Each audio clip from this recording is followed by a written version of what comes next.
জানো ওই কর ফ্যামিলির সঙ্গে আমাদের ঘোষ ফ্যামিলির 4 পুরুষের শত্রুতা।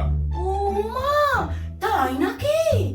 তুমি জানো কুঞ্জের বৃদ্ধ পিতামহ মানে আমার পিতামহের পুত্রের মানে আমার পিতামহের বিয়েতে বৌভাত খেতে এসে নববধূকে দেখে বলেছিলেন ছেলের কথা কিছু বলবো না, বাপকা বেটা, কিন্তু বউ হয়েছে যেন মুক্তোর মালা। ও মা, এ তো প্রশংসাই, এতে রাগ করার কি আছে গো? এই জন্যই বলে স্ত্রী বুদ্ধি 8 হাত শাড়ির চেয়েও খাটো। আরে বাবা, বুড়োর বজ্জাতি হলো ঘুরিয়ে আমার বাপকে, বাপ ছিল না, এটা পিতামহ ছিল।